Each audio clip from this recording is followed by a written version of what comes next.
Okay, so today we're diving into something pretty big, and I think a lot of people can relate to this on some level. Yeah. It's this whole idea of why it's often so hard for men to talk about their feelings. Right. We always hear that classic line, men don't talk about their feelings. Yeah. But is it really that simple?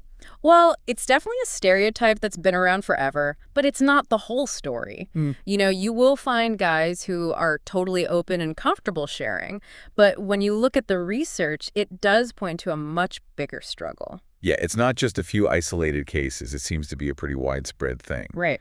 And the numbers are pretty startling when you start to dig into it. Like, there was this Movember study back in 2021, Yeah. and it found that a full 60% of men just don't share their feelings with anyone at all. It's a huge chunk of the male population. It really is. And when you think about the consequences of all that bottled up emotion, it's pretty serious. Yeah, I mean, if you're not talking about what's bothering you, where does it all go? Well, the research suggests it can lead to a lot of negative stuff. Like, guys might start feeling really isolated, their anger can build up, they can get stuck in these really distorted ways of And thinking. so it affects their mental state, but also their relationships and how they see the world. Absolutely. And sometimes these feelings can lead to unhealthy coping mechanisms, like addictive behaviors, as a way to just numb everything out. So it's not just about being quiet and stoic.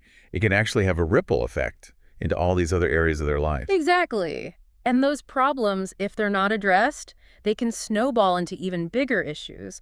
Relationships start breaking down, their careers might suffer, and it can really take a toll on their mental health, leading to depression and even worse. And that brings us to the really heartbreaking part of this whole thing. Yeah. Suicide. The It's just, statistics are just devastating.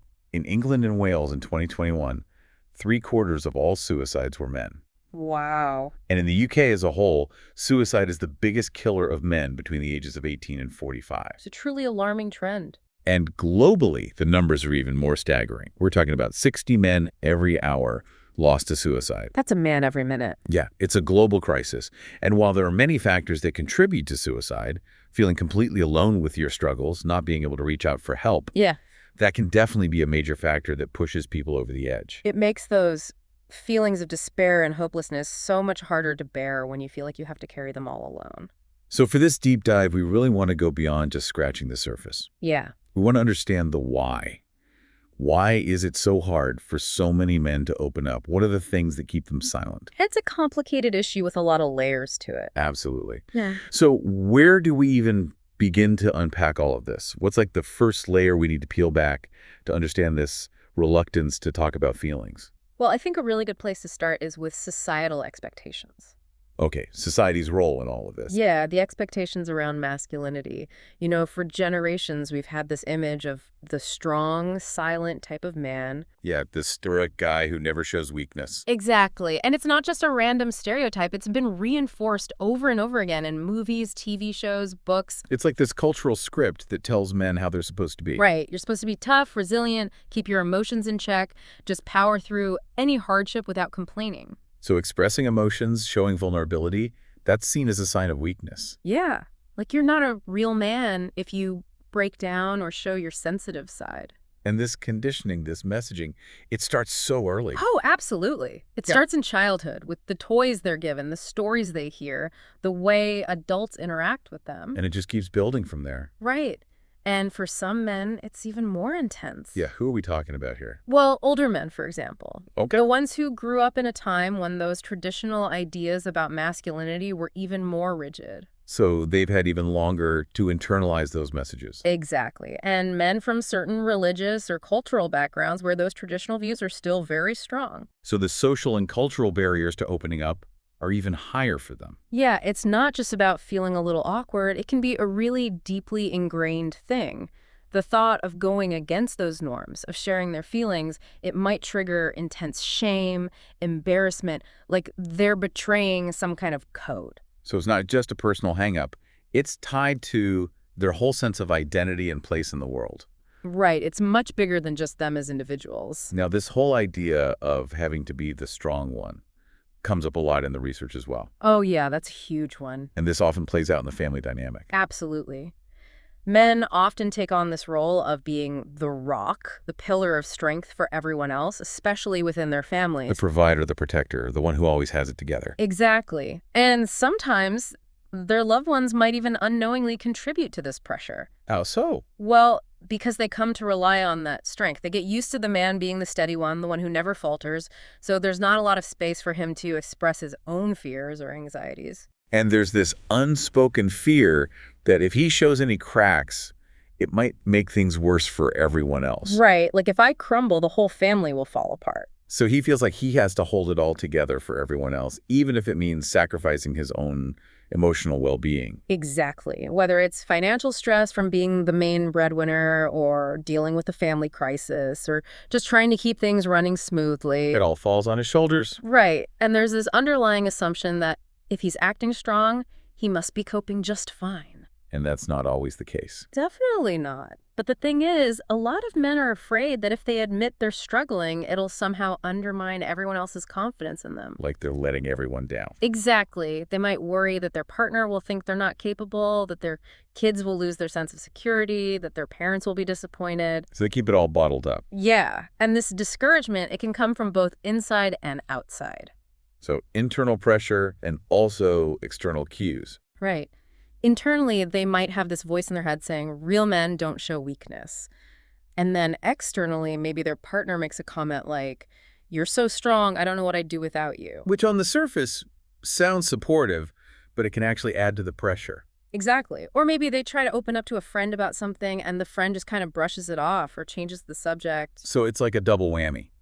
They feel like they have to be strong, and then they get signals that reinforce that expectation. It's a really tough position to be in. It can make them feel very alone. And this leads us to another really important point, the feeling that their problems are just unsolvable. Right. The research actually draws a really interesting contrast here with how women often experience emotional distress. Go on. Well, for a lot of women, talking about their problems can be a really helpful and positive experience. Like that saying, a problem shared is a problem halved. Exactly. They open up to their friends, they get support, they realize that they're not alone, and often just talking about it helps them find solutions. But for men, that experience might be very different. It can be. If a man hasn't had those positive experiences of sharing his problems and seeing them become more manageable. He might not see the point in trying. Right.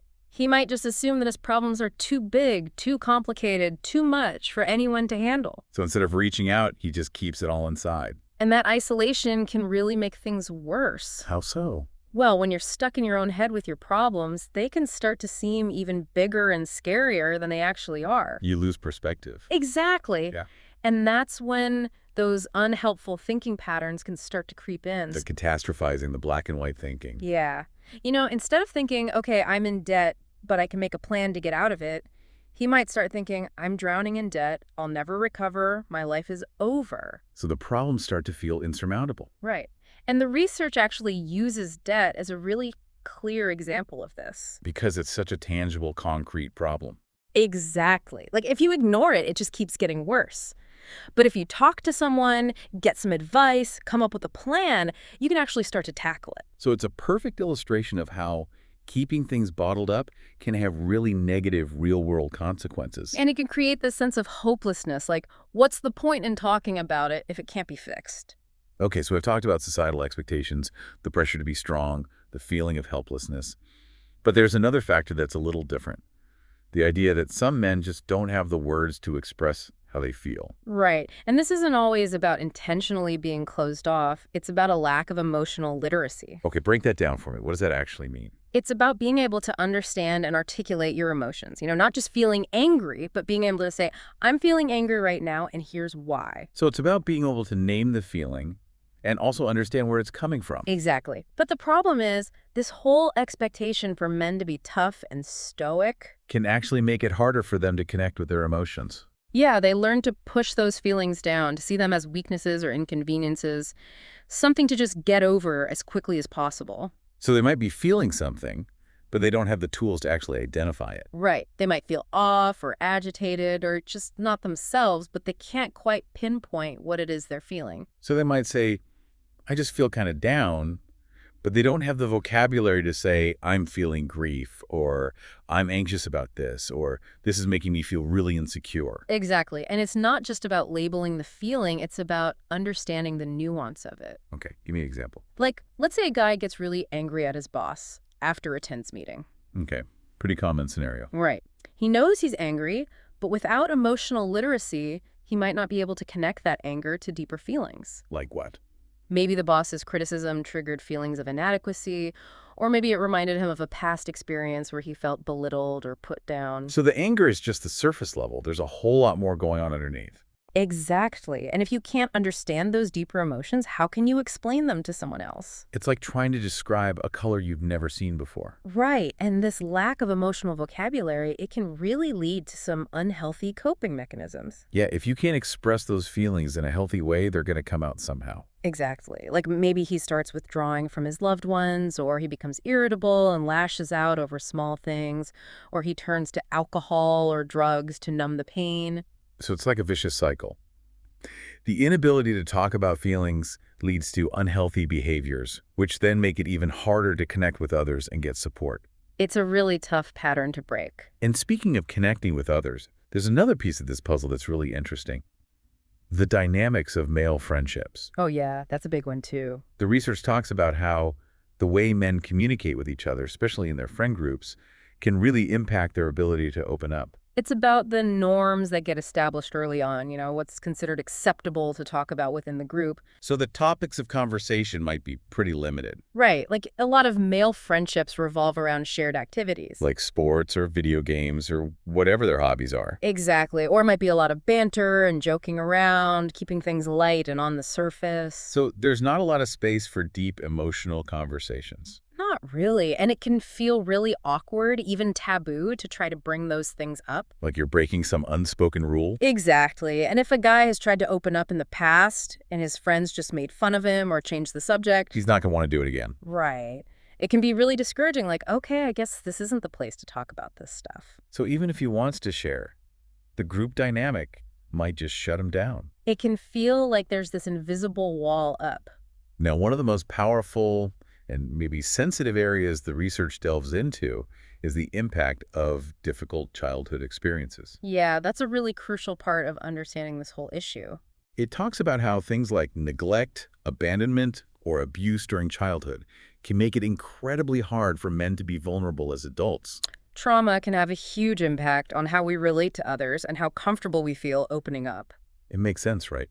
If your early experiences with vulnerability were negative or even dangerous, You're going to be hesitant to put yourself out there again.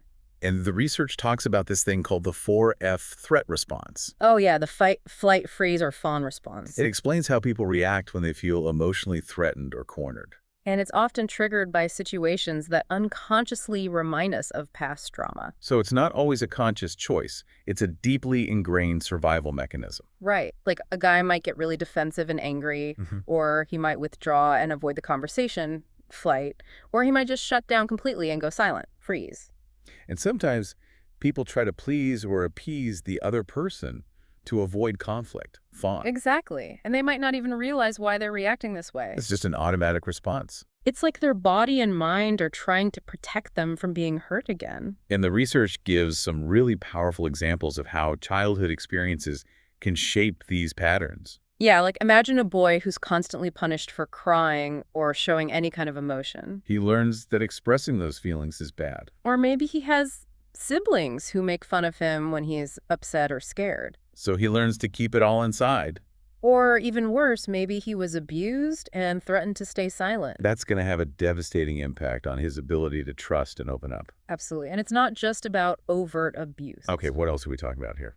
Well, having emotionally distant parents can also be really damaging. Yeah, if a child's attempts to connect emotionally are constantly ignored or dismissed, They learn that their feelings don't matter. and that can really mess with their sense of self-worth and their ability to form healthy relationships, It can lead to what we call an avoidant attachment style. where they struggle to get close to people and rely on them for emotional support. Exactly.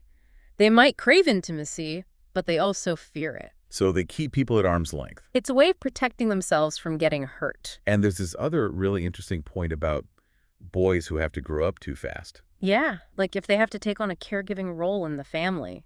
Maybe they have to look after younger siblings or even help out with their parents. Right. And in those situations, their sense of self-worth gets tied to being strong and responsible. So asking for help admitting they need support, that feels like a huge betrayal of that identity. It's like they're failing at the one thing they're supposed to be good at. So they just keep pushing through, even when they're struggling. But they might not even know how to ask for help anymore. It's like they've lost that part of themselves. And all of this, all these different experiences, they contribute to this feeling of not being safe to open up. So shutting down emotionally becomes their default mode. It's a way of protecting themselves, of surviving. Okay, so we've covered a lot of ground here, a lot of really heavy stuff. But there's one more thing I want to touch on, and it's a little bit different. The research suggests that some men find other ways to deal with their emotions, through actions rather than words. That's right, and it's an important nuance to recognize. It's not always about sitting down and having a heart-to-heart talk. For some guys, it's about doing something physical to release those feelings. Like working out, playing sports, playing music, even just working with their hands. Exactly. It's a way of processing their emotions through movement and action. And if that works for them, if it helps them stay emotionally healthy. Then there's no need to force them to talk about it. But there's a catch, right? Well, there's something important to keep in mind. What's that? Sometimes those actions can be a way of avoiding dealing with the root of the problem. Okay, so it's like a temporary fix. Yeah, it can provide relief in the moment, but it doesn't always address the underlying issue. Because emotions are like signals, right? They're trying to tell us something. Exactly. Like if you're constantly feeling angry, there's probably a reason for that. And maybe it's something you need to talk to someone about. Right, like maybe it's a problem in your relationship or stress at work or something from your past that you haven't dealt with. So while physical activity or creative expression can be a great way to cope, It's not always enough on its own sometimes you need to actually talk about what's going on. to get to the heart of the matter. So just to recap everything we've talked about today, Yeah. we've looked at 7 key reasons why so many men struggle to open up about their feelings. 7. Wow. First, there's that societal pressure to be strong and stoic, the whole real men don't cry thing. Right. Second, there's the expectation to be the strong one for everyone else, especially within the family. The protector, the provider. Exactly. Third, there's the feeling that their problems are just too big to talk about, that nothing can be done to fix them. So what's the point? Right. Fourth, there's the lack of emotional literacy, not having the words or the understanding to even express what they're feeling. They just know something's wrong, but they can't put it into words. Fifth, there are the dynamics of male friendships, where talking about feelings might feel awkward or even taboo. It's just not the done thing. Right. Sixth, and this one's really tough, there's the impact of past trauma, how difficult childhood experiences can make vulnerability feel dangerous. It creates those deep-seated fears around opening up. And finally, there's the preference for expressing emotions through actions rather than words, which can be healthy, but sometimes it's a way of avoiding the real issue. It's like a temporary escape. So it's this complex web of factors that all contribute to this silence, this inability to truly express what's going on inside. It's not just one simple explanation. It's much deeper than that. It really is. So as we wrap up this deep dive, we want to leave you with this thought. Okay. Think about the men in your life. Your fathers, your brothers, your sons, your partners, your friends. Yeah. They're all living with these pressures, these expectations, these experiences that we've been talking about. Every single one of them. And maybe, just maybe, by understanding these complexities, we can start to create a world where men feel safe to open up, to be vulnerable, to share their burdens, Where they don't have to carry everything alone. where they know that it's okay to not be okay. That would be a huge step forward. It would be a much healthier, happier world for everyone. Absolutely. So let's all do our part to make that happen. You too.